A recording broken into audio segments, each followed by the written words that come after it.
주님의 이름으로 당신을 축복합니다.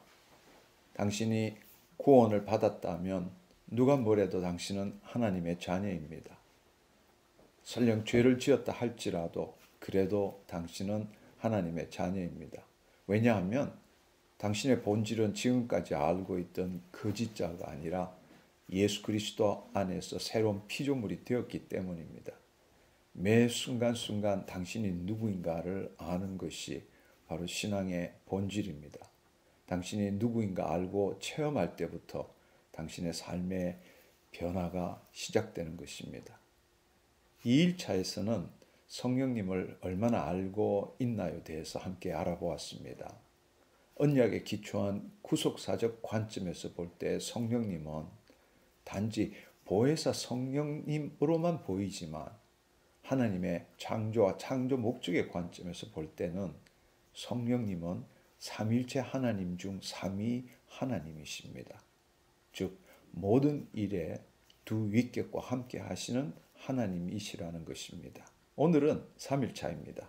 함께 나눌 제목은 구약과 신약 시대의 성령의 역사의 차이는 무엇일까요? 대한 것입니다. 이 내용은 성경의 이야기를 어떻게 보는가에 따라 다르게 볼 수 있습니다. 이 성경의 이야기를 우리의 관점에서가 아니라 하나님의 관점에서 볼 때 동일한 성령님이 구약과 신약에서 어떻게 역사하시는가를 알 수 있고, 또한 이러한 사실은 신학적으로 여전히 논쟁이 되고 있는 성령의 역사를 올바르게 이해할 수 있는 기초가 됩니다. 거꾸로 이야기하면 구약과 신약 시대의 성령의 역사의 차이는 성경 전체를 이해하는 데 기초가 된다는 것입니다. 함께 나눈 후에 오늘 내용을 몇 번이나 읽어보시기를 간절히 소망합니다. 왜냐하면 묵상하면 묵상할수록 성경 전체가 한눈에 들어오게 될 것이기 때문입니다. 이 시간에 저와 함께 기도했으면 좋겠습니다.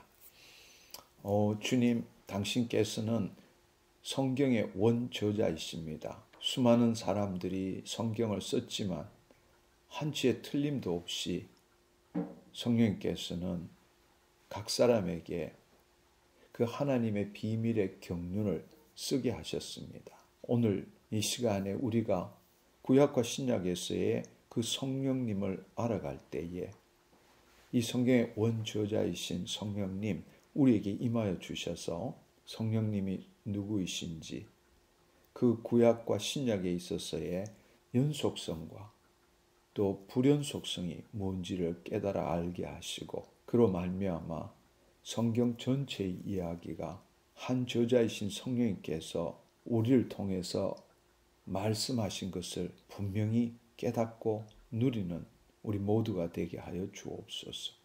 오늘 이 시간에 3일차에 참여한 하나님의 자녀에게 오늘도 임하여 주셔서 마음의 눈을 활짝이 열어주시고 성령님을 통해서 우리에게 알려주시는 것을 온전히 깨닫고 체험하고 누리는 시간 되게 하여 주옵소서. 감사드리옵고 예수님의 이름으로 기도드립니다. 아멘, 아멘. 주님 감사합니다. 성경의 이야기를 우리가 구원받는 우리의 이야기가 아니고 하나님께서 당신의 창조 목적을 이루어가는 하나님의 이야기로 우리가 이 시간 받아들일 수 있으면 좋겠습니다. 우리가 오늘 이 함께하는 내용을 이해하기 위해서는 먼저 하나님의 창조 목적을 알아야 합니다. 그래서 환영합니다 성령님 책 50쪽을 우리가 먼저 보았으면 좋겠습니다. 여러분 갖고 계시는 환영합니다 성령님 책에 50쪽을 보시면 위에서 하나, 둘, 세 번째 단락에 제가 한번 쭉 읽어보겠습니다. 하나님께서는 인간을 창조하시되 하나님의 형상을 따라 모양대로 지으셨습니다. 그 말은 창세기 2장 7절인 여호와 하나님이 땅의 흙으로 사람을 지으시고 생기를 그 코에 불어넣으시니 사람이 생혼이 되니라 라는 이 말씀을 우리가 동시에 이해할 수 있게 됩니다. 그리고 그분의 자녀에게 위임된 통치권을 주셔서 이 땅을 다스리도록 하셨습니다.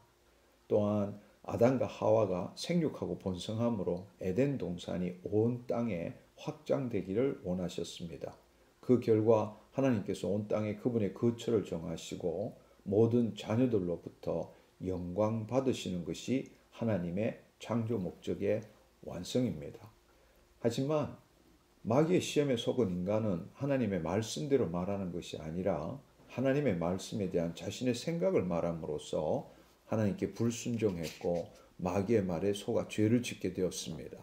그 결과 하나님의 영이 떠나게 되었고 마귀의 통치를 받게 되었으며 땅은 인간으로 말미암아 저주를 받게 되었습니다.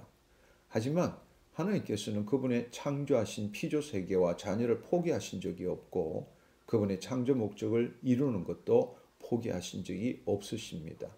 그 말은 동시에 자녀를 통한 하나님의 창조 목적을 이루지 못하게 하는 마귀를 멸하는 것도 역시 포기한 적이 없다는 것입니다. 성경의 이야기는 바로 하나님께서 창조하신 피조 세계에서 그분의 자녀를 통하여 그분의 창조 목적을 이루어가는 그분의 이야기입니다.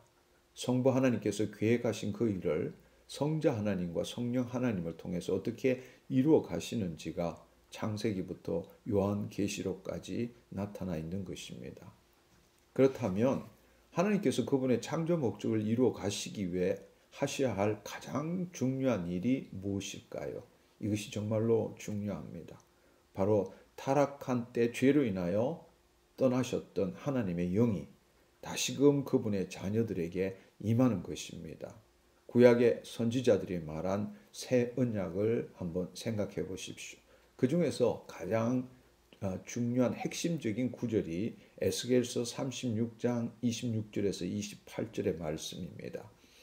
또 새 영을 너희 속에 두고 새 마음을 너희에게 주되 너희 육신에서 굳은 마음을 제거하고 부드러운 마음을 줄 것이며 또 내 영을 너희 속에 두어 너희로 내 율례를 행하게 하리니 너희가 내 규례를 지켜 행할지라. 내가 너희 조상에게 준 땅에서 너희가 거주하면서 내 백성이 되고 나는 너희 하나님이 되리라 말씀하셨습니다. 또한 예수님께서 공생의 사역 동안 무엇을 그리고 어떻게 행하셨는지를 한번 생각해 보십시오. 그것은 바로 성령 충만함을 받고 마귀에게 시험을 받아 승리하신 것입니다. 성령 하나님을 통해 성부 하나님과 교제하는 것이죠. 성령님의 능력으로 또한 주의 뜻을 이루셨습니다. 마지막으로 예수님께서 죽으시고 부활 성천하시고 오순절 성령 강림 사건을 통하여 하나님의 영이 예수 그리스도를 믿는 자들에게 임하신 것을 다시 한번 생각해 보십시오. 예수 그리스도께서 보내주시기로 약속하신 보혜사 성령님이 예수 그리스도를 믿는 자 안에 임하심으로 인하여 그 예수 그리스도를 믿는 자는 즉 물과 성령으로 거듭난 자는 하나님의 생명 안에서 하나님의 자녀가 되어서 다시 하나님의 창조 목적을 이루어 갈 수 있게 된 것입니다. 그래서 갈라디아 3장 14절은 이는 그리스도 예수 안에서 아브라함의 복이 이방인에게 미치게 하고 또 우리로 하여금 믿음으로 말미암아 성령의 약속을 받게 하려 함이니라.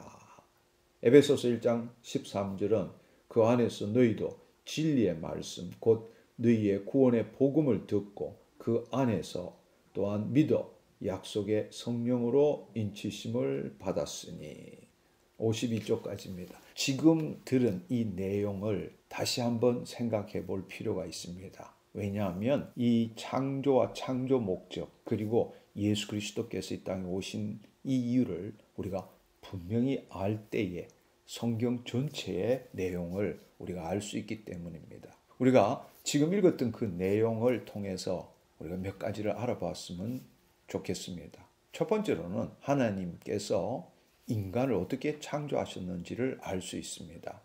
하나님의 형상을 따라 모양대로 창조하셨습니다. 그리고 그 코에 생기를 불어넣어 우리가 생혼이 되었다고 말하고 있습니다.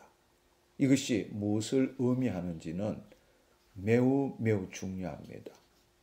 우리의 존재를 어떻게 규정하는가? 우리는 지금 우리 자신을 학교에서 배운 대로 진화론적으로 보고 있습니다. 그러나 결코 그렇지 않습니다. 인간은 자신이 누구인지를 알 수 없습니다. 오직 우리를 창조한 자로부터 알 수 있는 것입니다. 우리는 예수 그리스도를 통해서 우리가 누구인지를 비로소 알 수 있게 됩니다. 그렇다면 예수님이 누구이십니까? 바로 예수 그리스도는 하나님의 형상이십니다. 고린도후서 4장 4절에 보면 그리스도는 하나님의 형상이니라. 골로새서 1장 15절의 말씀도 그는 보이지 아니하는 하나님의 형상이시요. 그리고 히브리서 1장 3절에는 하나님의 영광의 광채이시고 그 본체의 형상이라고 말씀하십니다. 우리는 한마디로 말하자면 본래 예수 그리스도의 모형이었습니다. 우리는 예수 그리스도의 모형으로 하나님께서 창조하신 것이죠. 그래서 로마서 5장 14절에 보면 아담은 오실자의 모형이라 이렇게 말씀하셨습니다.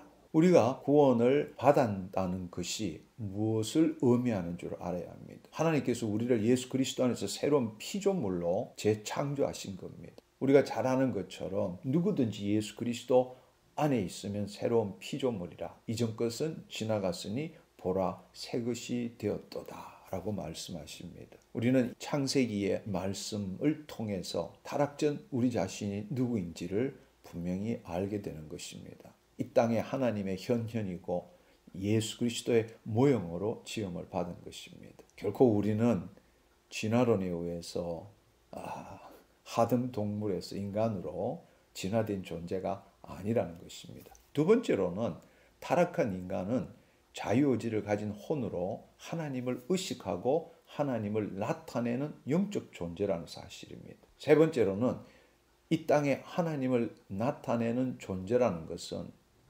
바로 하나님께서 말씀이시기 때문에 그 말씀대로 생각하고 느끼고 말하고 행하는 존재라는 것을 의미한다는 것입니다. 또 우리는 앞서 읽었던 그 말씀을 통해서 마귀의 존재를 알아야 합니다. 마귀는 타락한 천상의 존재로서 하나님께서 피조세계와 인간의 창조 전에 존재했던 것입니다. 인간의 타락과 하나님의 통치가 사라지고 인류 역사의 모든 고통과 괴로움의 근원은 바로 마귀 때문입니다. 우리는 인류 역사의 처음부터 끝까지 백보자 심판 전까지 마귀의 존재를 기억하고 우리 사고에 즉 성경의 이야기 안에 우리는 그 마귀의 존재를 넣고 우리는 성경을 볼 줄 알아야 합니다. 마귀는 하나님 대신에 인간을 통치하고 이 피조 세계에서 자신들의 뜻을 이루기를 원하고 결국은 하나님의 자리에 앉고자 하는 것이 바로 마귀의 본질입니다. 그렇다면 마귀의 시험으로 인한 인간의 타락에 대해서도 한번 생각해 봅시다. 인간의 타락은 자유의지를 가진 혼으로 하나님의 말씀대로 생각하고 말하는 것이 아니라 하나님의 말씀에 대한 자기 생각을 말하는 것입니다. 그 결과로 마귀의 시험에 유혹되어서 하나님을 거절하게 된 것이고 하나님과 분리된 자존자의 삶을 살게 된 것이죠. 여섯 번째로는 죄의 결과는 하나님과의 분리가 일어난 것입니다. 흔히들 우리는 죄는 내가 무엇을 잘못했다. 율법의 기초에서 우리는 그렇게 생각합니다. 그렇지만 죄라는 것은 하나님의 법, 영광에서 벗어난 것을 의미하는 것입니다. 따라서 죄의 결과는 하나님의 영이 떠남으로 인하여 하나님과의 분리를 의미한다는 것입니다. 여러분, 내가 죄를 지었다 이런 개념보다도 바로 죄라는 것은 하나님과의 분리를 의미한다. 보다 근원적으로 이해하는 것이 성경을 이해하는 데 도움이 됩니다. 일곱 번째, 하나님의 통치는 하나님의 영이 임하실 때 이루어지는 것입니다. 이건 너무너무 중요한 일입니다. 하나님의 영이 임했기 때문에 하나님의 통치가 우리 안에서 이루어지는 것입니다. 근데 하나님의 영이 떠남으로 인해서 하나님의 통치 대신에 그때부터 마귀의 통치가 시작된 것입니다. 그렇지만 우리가 여덟 번째 다시 한번 생각해 보아야 될 것은 인간이 타락했음에도 불구하고 삼일체 하나님께서는 인간을 포기하신 적도 없고 또 본래 계획하신 하나님의 창조 목적을 포기한 적도 없다라는 사실입니다. 그래서 아홉 번째, 성경의 이야기는 성부 하나님께서 다시금 타락한 자녀를 마귀의 통치로부터 회복시키셔서 창조하신 피조 세계에서 하나님의 뜻을 이루어가는 그분의 이야기입니다. 그 일을 성자 하나님과 성령 하나님과 함께 하셨던 것입니다. 구약과 신약의 차이는 이스라엘 백성과 이방인의 관점 또는 율법과 말씀의 관점에서 보는 것이 아닙니다. 새 언약이라는 것은 하나님께서 그 자녀를 다시 회복시켜 하나님의 창조 목적을 이루어 가도록 하기 위해서 하나님의 영이 임하는 것입니다. 그것을 앞서 우리 에스겔서 36장 26절에서 읽은 것입니다. 언약에는 반드시 결산이 있어야 합니다. 인간이 죄를 지었기 때문에 동물의 피로 죄값을 치르고 그 피로 하나님과 백성이 맺은 언약이 바로 구약 아닙니까? 그렇다면 새 언약도 마찬가지입니다. 구약의 결산을 하기 위해서 예수 그리스도께서 피로 죽음으로 값을 치른 것입니다. 그리고 그 피로 새 언약을 맺은 것이죠. 새 언약은 하나님의 영이 우리 안에 임하심으로 우리의 심중을 새롭게 하고 그 심중에 하나님의 법을 둠으로써 우리가 다시 하나님의 통치 안에서 그 법을 행하는 하나님의 친백성이 되는 것입니다. 이것이 바로 하나님과 예수 그리스도 안에 있는 자들이 맺은 새 언약입니다. 그렇다면 하나님께서 이 땅에 오셔서 맺은 최종 언약도 반드시 결산이 있게 마련입니다. 그것이 바로 예수 그리스도 재림 때 이루어지는 것입니다. 제가 지금까지 나누었던 이 부분은 앞으로도 항상 기억해야 될 내용입니다. 우리는 이 관점에서 하나님께서 어떻게 창조 목적을 완성시켜 갔는지를 요한계시록을 통해서 볼 줄 알아야 합니다.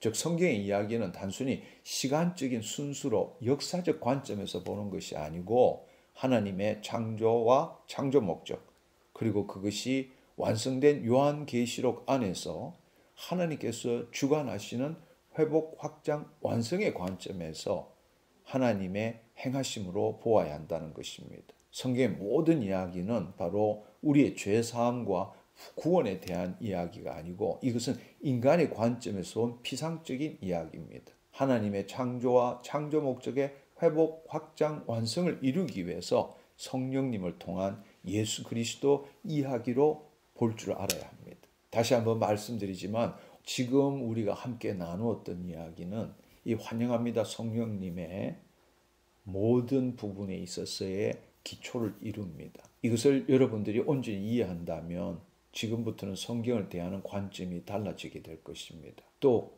오늘 우리가 함께 나누어야 될 이야기인 구약의 율법을 지켜야 하는가 아니면 새 언약의 말씀을 지켜야 하는가의 문제에 대한 답도 얻을 수 있게 됩니다. 우리가 알아야 될 사실은 율법이든 새 언약의 말씀이든 모두가 하나님의 법이고 생명이고 영광입니다. 이런 측면에서 바로 구약과 신약의 연속성이 존재하는 것입니다. 예수님께서 오셔서 하신 말씀 기억나십니까? 바로 예수님께서는 내가 율법이나 선지자를 폐하러 온 것이 아니라 완전케 하려 한다고 말씀하셨고 천지가 없어지기 전에 율법의 1.1획도 결코 없어지지 아니한다. 다 이루어진다. 그렇게 말씀하신 거 기억하십니까? 율법도 새 언약의 말씀도 하나님의 생명이고 법입니다.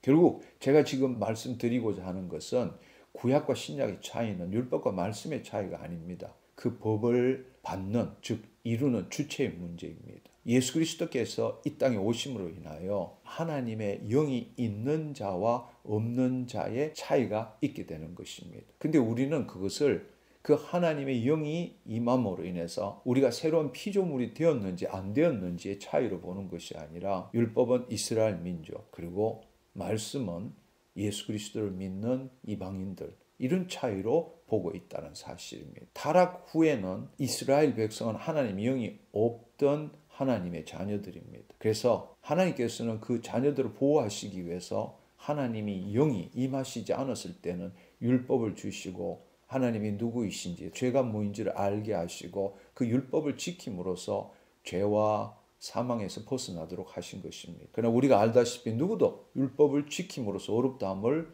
받을 수 있는 자는 없습니다. 그래서 하나님께서는 제사 제도를 통해서 동물을 희생 제물로 드림으로 하나님의 공의를 만족시키시고 우리 죄를 사해 준 게 아니라 덮어 주신 것입니다. 바로 예수 그리스도가 오실 때까지죠. 그러나 마침내 때가 이르러서 예수님을 땅에 보내주심으로 하나님과 우리는 예수 그리스도를 중보자를 통해서 새 언약을 맺은 거죠. 예수 그리스도를 믿지 않으므로 하나님의 영이 없는 자와 누구든지 예수 그리스도를 믿음으로 하나님 영이 임한 자의 차이인 것입니다. 바로 이것이 구약과 신약의 불연속성이라고 말할 수 있습니다. 그렇지만 우리가 알아야 될 사실은 율법은 자신이 듣고 배우고 지키고 행해야 합니다. 즉 하나님의 영이 없는 자가 거짓자로 율법을 듣고 배우고 지키고 스스로 행해야 한다는 것입니다. 그러나 하나님의 영이 임함으로 인해서 예수 그리스도 안에서 새로운 피조물이 된 자는 성령님을 통해서 말씀을 심중에 심음으로 예수 그리스도 안에서 그 하나님의 법, 그것이 율법이든 새 언약의 말씀이든 완성시켜 나가는 자가 되는 것입니다. 그렇다면 이것의 핵심은 무엇입니까? 첫 번째로는 하나님 밖에서 하나님을 믿는 자인가? 아니면 하나님 영이 임하심으로 해서 삼일체 하나님께서 우리 안에 임하심으로써 하나님 안에서 하나님을 나타내는 자인가의 차이라는 것입니다. 다시 한번 생각해 보십시오. 2일차에 삼일체 하나님에 대해서 말씀드렸습니다. 삼일체 하나님은 언제나 함께 하십니다. 모든 일에 동력하십니다. 즉 단독 사역이란 없다는 말입니다. 성령께서 우리에게 임하신 이유가 무엇입니까? 바로 예수 그리스도를 믿을 때 성령님이 임재하시고 우리는 그 성령님을 통하여 하나님 아버지와 교제할 수 있게 되는 것입니다. 그 말은 무엇이냐? 하나님 통치가 다시 시작되고 마귀의 통치에서 벗어나도록 하기 위해서 하나님 영이 우리 안에 임하신 것입니다. 그리고 나중에 말씀드리겠지만 우리 안에 있는 하나님 나라로 침노하여 빼앗기 위해서입니다. 거짓자가 자신이라고 착각한 자가 스스로 내가 죄를 짓지 않고 거룩한 삶을 살기 위해서가 아니라 예수 그리스도를 믿음으로 하나님 영이 임하심으로 하나님의 통치가 다시 이루어짐으로 인해서 하나님의 의를 나타내는 삶을 살기 위함인 것입니다. 이것이 바로 복음입니다. 왜 예수님께서는 마태복음 6장에서 그런즉 너희는 먼저 그의 나라와 의를 구하라. 그리하면 그 모든 것들을 더하시리라고 말씀하셨는지를 다시 한번 생각해 보십시오. 이제 이 3일차 결론을 맺도록 해보겠습니다. 여러분이 가지고 있는 책에 이번에는 56쪽을 한번 봐주시면 좋겠습니다. 56쪽의 마지막을 보면 결론적으로 구약에서 성령님의 역사는 하나님의 주권에 의한 강림의 역사지만 신약에서 성령님의 역사는 예수 그리스도를 믿는 자에게 은혜로 주어지는 내주의 역사입니다. 이 말은 구약에 있어서는 특별한 사람에게 하나님의 절대적인 주권에 의해서 성령님이 강림하시고 그에게 위임된 통치권을 주신 것이죠. 그러나 신약에 있어서 성령님의 내주는 예수 그리스도를 믿는 모든 자에게 주어지고 또 그 성령님을 통해서 그 육체가 새로워짐으로 주님의 뜻을 이루는 삶을 살도록 하는 것입니다. 다른 말로 하나님의 통치가 우리에게 임함으로써 그 하나님의 창조 목적을 이루어 가도록 하기 위함이라는 것입니다. 오늘 이 말씀을 기초로 해서 이 3일차 내용을 읽어보면 구약과 신약에 있어서의 그 성령님의 역사와 역할이 무엇인지를 분명하게 분별할 수 있을 뿐만 아니라 신약과 구약이 분리된 것이 아니라 하나의 이야기라는 사실. 즉 다른 말로 하나님께서 그분의 창조 목적을 회복, 확장, 완성시켜가는 가운데 하나님의 그 비밀의 경륜이 바로 구약과 신약을 통해서 드러난다는 것입니다. 구약에 있어서는 하나님 영이 없는 자이기 때문에 율법을 지킴으로써 마귀로부터 보호하고 하나님께서 그들을 하나님 나라로 인도하기를 원한 것입니다. 그러나 신약에 있어서는 어느 장소로 가는 것이 아니라 바로 예수 그리스도로 말미암아 하나님의 영이 임함으로써 타락 전에 아담과 같은 상태가 되어서 이제 본격적으로 바로 하나님의 창조 목적을 이루어갈 수 있다는 것입니다. 왜냐하면 하나님의 영이 임하심으로 마귀의 통치에서 벗어나서 하나님의 통치가 이루어지기 때문입니다. 다시 한번 오늘 3일차를 한번 읽어보시면 좋겠습니다. 함께 기도했으면 좋겠습니다. 이 시간에 손을 저와 마주치시고 함께 기도하면 좋겠습니다. 성령님, 이 시간에 저와 함께 기도하는 모든 자들에게 영의 눈이 떠지게 하옵시고 마음 눈을 밝혀주셔서 하나님이 누구이신지를 알게 하여 주옵소서. 성경의 이야기를 인간의 관점에서 보아온 자녀들, 오늘 이 시간을 통해서 삼위일체 하나님의 창조와 창조 목적의 회복, 확장, 완성의 관점에 대한 이야기로 새롭게 보게 하여 주옵소서. 주님 감사합니다. 주님 감사합니다. 이 시간 성령님 임하여 주옵소서. 성령의 임재를 느끼게 하여 주옵소서. 주님 머리로 이해가 되지 않는다 할지라도 이 시간에 그 혼이 하나님의 영의 통치함을 받음으로 그 심중에 주의 생명의 말씀이 들어가게 하시고 이성으로 깨닫지 못하지만 심중에서 이것이 진리라는 그 하나님의 감동이 넘쳐나게 하여 주옵소서. 주님 감사합니다. 홀로 영광 받아 주옵소서. 예수님의 이름으로 기도드립니다. 아멘. 또 한 가지 우리 함께 기도했으면 좋겠습니다. 그것은 뭔가 하면 우리는 구약과 신약의 차이를 제대로 이해하지 못했습니다. 그래서 이 시간에 다시 한번 기도하면 좋겠습니다. 주님, 저는 오랫동안 신앙생활을 해왔지만 이 율법과 말씀의 차이에 대해서 제대로 알지 못했습니다. 율법은 이스라엘 민족을 위해서 준 것이고 예수 그리스도를 믿는 자에게 말씀을 주신 것이기 때문에 주님, 어떤 교단에서는 율법 폐기론을 주장하기도 하고 또 어떤 교단에서는 율법도 있는 그대로 지켜야 된다, 이런 말도 들었습니다. 늘 신앙생활을 하면서 혼돈 가운데 있었습니다. 그러나 구약과 신약을 보는 것은 그것이 아니라 율법도 이 새 언약의 말씀도 모두 하나님의 법, 생명, 영광이라는 걸 알게 하신 것 감사합니다. 문제는 율법과 말씀의 차이가 아니라 그것을 지키는 주체의 차이인 것을 알게 하신 것 감사합니다. 구약은 하나님의 영이 없는 백성이고 신약은 예수 그리스도를 통하여 하나님 영이 임함으로 인해서 하나님의 통치가 이루어지는 자녀들에 대한 이야기입니다. 따라서 구약에 있어서는 거짓자로 내가 그 율법을 듣고 배우고 지키고 행해야 하지만 하나님 영이 임함으로 그리스도 안에 새로운 피조물이 된 자는 그 혼이 소생케 되므로 영의 생명이신 말씀을 믿음으로 그 말씀대로 이루어진 것이 우리의 심중에 심겨짐으로 인해서 그 말씀대로 행하는 삶을 사는 것임을 깨닫게 하신 것 감사합니다. 오늘 이 시간을 통해서 그 구약의 율법과 신약의 말씀을 어떻게 지켜야 되는지를 똑같은 거짓자로 생각하며 혼란 가운데 있었던 자들, 오늘 이 시간을 통하여 자유케 하여 주시옵소서. 자유케 하여 주시옵소서.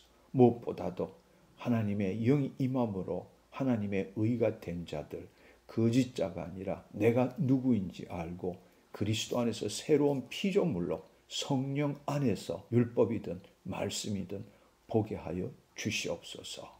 주님, 율법의 완성자이고 마침이시고 율법의 저주가 되신 예수 그리스도 안에서 그 율법을 이루어가는 하나님의 친백성 되게 하여 주옵소서. 주님 감사합니다. 성령님 깨닫게 해주셔서 감사합니다. 홀로 영광 받아 주옵소서. 예수님의 이름으로 기도드립니다. 아멘, 아멘, 할렐루야. 이제 우리가 이 삶을 어떻게 적용해야 되는지에 대해서 함께 기도했으면 좋겠습니다. 내가 예수 그리스도를 주님으로 받아들임으로써 성령께서 내 안에 내주하심에도 불구하고 그 하나님을 체험하지 못함으로 인해서 여전히 내 안에 하나님 영이 계십니다라는 걸 믿지만 실제 삶은 여전히 육체에 기초한 삶, 즉 거짓자로 살아가는 그 삶을 살아왔습니다. 그렇기에 말씀도 우리가 온전한 삶을 살지 못하기 때문에 말씀을 주셨는데 우리는 내가 주체가 되어서 그 말씀도 지키고 행함으로써 하나님으로부터 칭찬받고 사랑받고 내가 원하는 것을 얻어내려고 하는 그 삶을 살았습니다. 주님, 이 시간 회개합니다. 주님, 내가 예수 그리스도 안에 새로운 피조물이고 육으로 난 것은 육이요 영으로 난 것은 영이니라 하신 그 말씀대로 내가 이제는 내 생각, 내 감정에 묶이는 것이 아니라 내 생각, 내 감정이 어떻다 할지라도 내 자신을 부인하고 내 십자가를 지고 그리스도 안에서 하나님의 자녀로서 주의 말씀을 내 심중에 심는 삶을 살겠습니다. 주님, 내 육체가 현실적으로 내 심중에 기초한 대로 살기 때문에 하나님의 말씀대로 살지 못하는 걸 알고 있습니다. 그렇기에 하나님의 말씀이 필요한 것입니다. 성령의 도우심이 필요한 것입니다. 성령님, 언제나 말씀을 볼 때마다 내가 내 자신을 정죄하고 죄책감에 사로잡히는 것이 아니라 내가 그리스도 안에서 그 말씀이 꿀송이처럼 달아지고 그 말씀을 내가 믿고 내 심중에 심음으로 심은 대로 거두는 새로운 삶을 살게 하여 주옵소서. 오 주님 감사합니다. 하나님 좋은 소식, 복음이 뭔지를 깨닫게 하시니 감사합니다. 하나님의 통치가 나에게 임하였으므로 새로운 삶을 살 수 있게 하신 것 감사합니다. 홀로 영광 받아 주옵소서. 주님 감사합니다. 이 시간에 함께 기도하는 자들에게 성령님 더 강력하게 임하시옵소서. 더 강력하게 임하여 주시옵소서. 진리의 영이신 성령님, 오늘 함께 나눈 말씀들이 깨달아지게 하여 주옵소서. 주여 그 심중에서 하나님 불타는 것 같은 뜨거움이 있게 하여 주옵소서. 오 주여 아버지 감사합니다. 오 주여 감사합니다. 하나님 내가로 신앙생활하지 않게 하시고 하나님의 영 안에 그 혼이 소생케 되어 하나님의 영 안에 거함으로 하나님을 의식하고 하나님을 나타내는 새로운 피조물이 되었음을 알게 하여 주옵소서. 감사드리옵고 예수님의 이름으로 기도드립니다. 할렐루야. 주님 감사합니다. 주님 감사합니다. 이 시간에 특별히 눈에 문제가 있으신 분 하나님이 당신을 치유하셨습니다. 제가 기도하는 가운데 하나님께서 그 환상으로 보여주고 계십니다. 오 주님 감사합니다. 오 주님 감사합니다. 위통으로 고통받으시는 분도 하나님이 지금 만지고 계십니다. 할렐루야. 자신도 알 수 없는 가운데 깊은 슬픔과 우울로 계속적으로 빠져드는 사람이 있습니다. 이 시간에 성령님께서 임하심으로 인해서 그 심중으로부터 자신도 알 수 없는 이 슬픔과 우울 대신에 기쁨이 임하는 것을 느끼는 자가 있습니다. 그걸 믿으십시오. 성령 안에 있는 그 기쁨을 누리십시오. 그것은 여러분이 만든 것이 아닙니다. 당신이 만든 게 아닙니다. 하나님이 지금 역사하고 계신 것입니다. 할렐루야. 심한 분노 속에 있는 분이 있습니다. 심한 분노 속에 있으신 분, 이 시간에 하나님께 자신을 맡겨보십시오. 마치 풍선을 그 바늘을 찌른 것처럼 그 분노가 일시간에 사라지는 걸 경험하는 형제님이 있습니다. 주님 감사합니다. 또한 오늘 이 말씀을 통해 가지고 이 머릿속에 있던 그 혼돈과 이 모순들이 일시에 해결되고 그 기쁨이 넘치는 자가 있습니다. 하나님이 주시고 계십니다. 나는 자유합니다. 그 내면에서 내가 해방받았습니다. 내가 마침내 자유합니다. 라는 것이 느껴지는 분이 있습니다. 오 주님 감사합니다. 홀로 영광 받아 주옵소서. 주님 감사합니다. 예수님의 이름으로 기도드립니다. 아멘. 여러분 매일매일 저와 함께 기도하는 것은 저에게도 축복이고 당신에게도 축복입니다. 하나님의 임재를 체험하고 있기 때문입니다. 그럴 때 하나님과 생명적인 관계를 가지게 되고 우리의 혼이 하나님의 영 안에 거함으로 인해서 하나님의 통치가 실질적으로 이루어지는 것을 체험하게 될 것입니다. 내일 4일차 함께 나누도록 하겠습니다. 샬롬.